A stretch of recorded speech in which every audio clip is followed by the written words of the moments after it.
Des gares noires de monde aujourd'hui et particulièrement à Bruxelles. Les trains en direction de la mer ont été pris d'assaut. Thomas Dufresne, on vous retrouve gare du Midi. La SNCB a dû prendre des mesures particulières.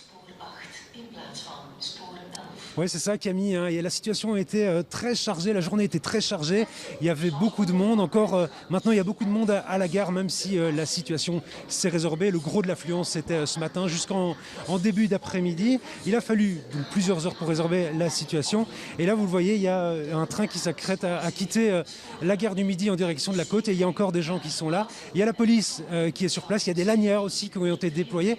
Et pendant la journée, la SNCB a mis en place son fameux système de stop and go. Alors je me tourne vers Vincent Bayer, porte-parole de la SNCB. En quoi ça consiste, ce fameux stop and go? Alors effectivement, depuis ce matin, nous avons constaté trop d'affluence en fait dans les gares pour les trains à destination de la côte. Et il faut savoir que la SNCB, depuis le début de la crise sanitaire, installe des mesures importantes pour, entre autres, réguler les flux dans les gares. Et ici, il s'agit d'un dispositif de sécurité qui est possible grâce à une communication permanente entre les accompagnateurs de train qui sont dans leur train et qui voient le remplissage du train évoluer et qui, à un moment donné, contactent les équipes en place dans la grande gare suivante pour prendre les dispositions nécessaires et réguler les flux, canaliser les voyageurs quand ils sont trop nombreux, pour les inviter parfois à ne pas prendre le train suivant et à les diriger vers un autre train moins encombré. Et le but de tout ça est de faire en sorte qu'il y ait une bonne répartition des voyageurs dans les trains et qu'il n'y ait jamais de suroccupation. C'est un travail très important qui est fait par nos équipes et nos agents sécurail.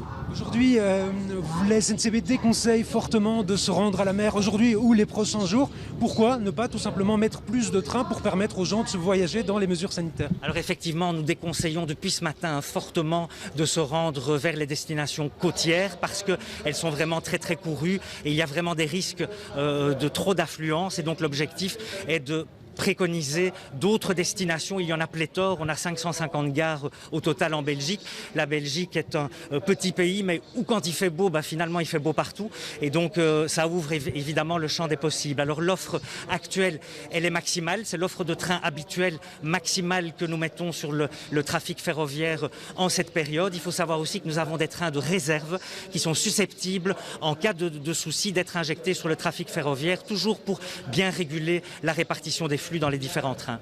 Merci à vous Vincent Bayer pour ces précisions en direct. Alors ce qu'il faut dire aussi Camille, c'est que l'affluence risque aussi d'être assez importante dans les prochains jours et tout particulièrement à partir de samedi. C'est le début des vacances et c'est aussi à partir de samedi, le 3 avril, que les adultes devront s'asseoir du côté fenêtre des trains. Il y aura donc beaucoup plus de monde probablement et le nombre de trains n'augmentera quant à lui pas.